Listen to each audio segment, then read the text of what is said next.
Hello friends, સ્વાગત છે તમારું માકા સ્વાદમાં। આજે હું તમારા માટે પાલક બેસનના શાકની રેસીપી લઈને આવી છું। રેસીપી પસંદ પડે તો ચેનલને સબસ્ક્રાઈબ કરવાનું બિલકુલ ભૂલતા નહીં અને બાજુમાં રહેલા બેલ આઇકનને પણ જરૂરથી પ્રેસ કરજો, જેથી તમને મારા નવા વિડીયોની નોટિફિકેશન મળતી રહે। પાલક બેસન બનાવવા માટે ગેસ ચાલુ કરી મેં આવી રીતે એક કઢાઈ મૂકી દીધી છે। એની અંદર 2 ટેબલસ્પૂન જેટલું આપણે તેલ એડ કરીશું। અડધી ટીસ્પૂન જીરું,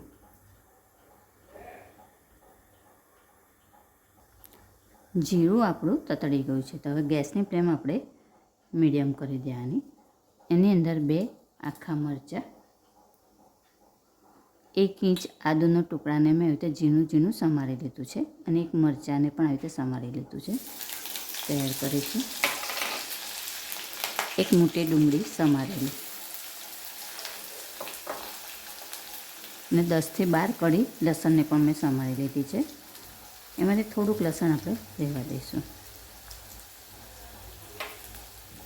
હવે આ બધું સરસ સાંતળી લેવાનું છે।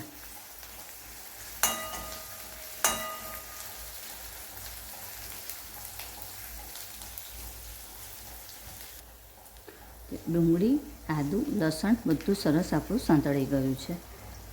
એની અંદર 1 મોટું ટામેટું આવી રીતે સમારીને લીધું છે તે એડ કરી દઈશું। ટામેટું જલ્દી સંતળાઈ જાય એના માટે થોડુંક આપણે મીઠું એડ કરીશું।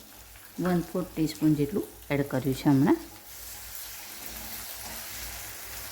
આપણે ટામેટાં સોફ્ટ થાય ત્યાં સુધી એને સાંતળીશું।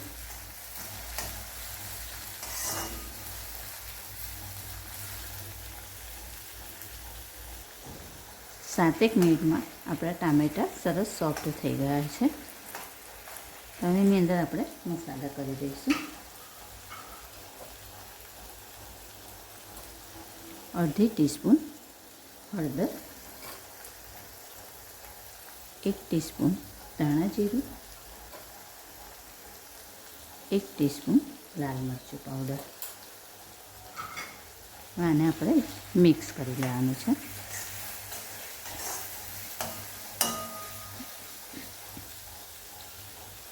મસાલા પડી ના જાય એના માટે આપણે 2 ટેબલસ્પૂન જેટલું પાણી લઈશું।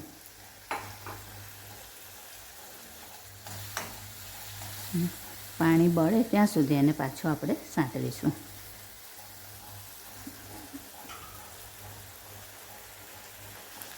જો પાણી આપણું બળી ગયું છે એટલે તેલ સરસ બધું છૂટું પડ્યું છે અને ઉપર આવી ગયું છે તો એક વખત આપણે આને મિક્સ કરી લેવાનું।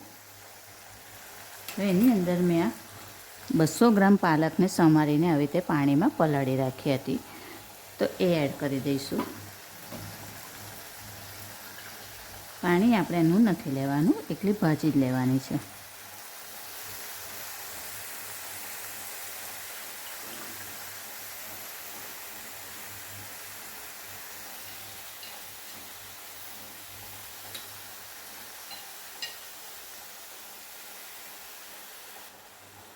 એને પણ આપણે મિક્સ કરી દઈશું।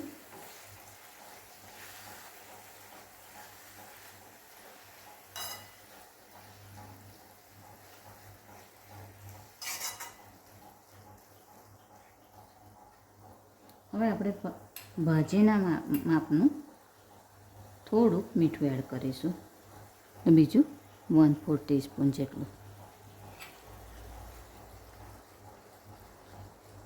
અને 5 મિનિટ માટે આને આપણે થવા દઈશું।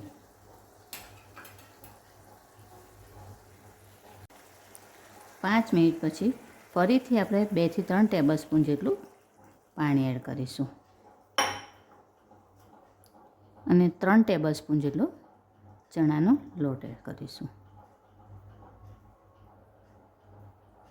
આવી રીતે છૂટો છૂટો એને પાથરી દેવાનો છે।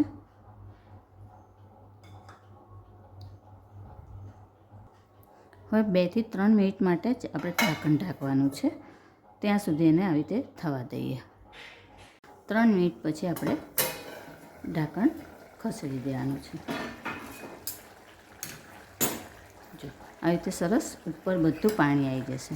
હવે એને એકવાર આપણે મિક્સ કરી લેવાનું.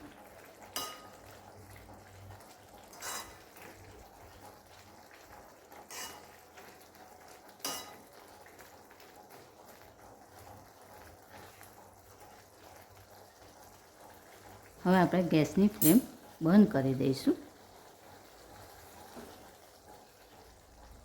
હવે આપણે એક તડકો તૈયાર કરવાનો છે. તો આવી રીતે એક વઘારિયાની અંદર 1 ટેબલ સ્પૂન તેલ લેવાનું.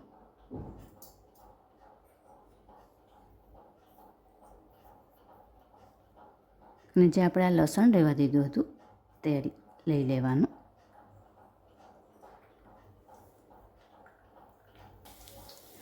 લસણ આપણું તતડી ગયું છે એટલે ગેસની ફ્લેમ બંધ કરી દેવાની અને 1 કે 2 મિનિટ માટે આને ઠંડુ થવા દેવાનું. તેલ આપણું થોડું ઠંડુ થઈ ગયું છે તો એની અંદર અડધી ટીસ્પૂન જેટલું આપણે લાલ મરચું એડ કરી દઈશું, જેથી કલર સરસ આવે. મરચું પણ આપણે એટલે જ ઠંડુ થયા પછી એડ કરવાનું, જેથી મરચું આપણું બળી ના જાય. હવે આપણે સર્વ કરી લઈશું. પાલક બેસનનું શાક આપણું તૈયાર છે. હવે આ ઉપરથી આપણે જે તડકો કર્યો હતો એ એડ કરીશું, જેથી આપણું શાક ટેસ્ટમાં પણ સરસ લાગે અને લુક વાઇઝ પણ સરસ લાગે. તો તૈયાર છે આપણી પાલક બેસનની ભાજી. ફ્રેન્ડ્સ, આવી જ બીજી અવનવી રેસીપી જોવા માટે મારી ચેનલને જોતા રહો, લાઈક અને શેર કરતા રહો. ચાલો ત્યારે ફરી મળીશું એક નવી રેસીપી સાથે. ત્યાં સુધી હેપી કુકિંગ. Thank you.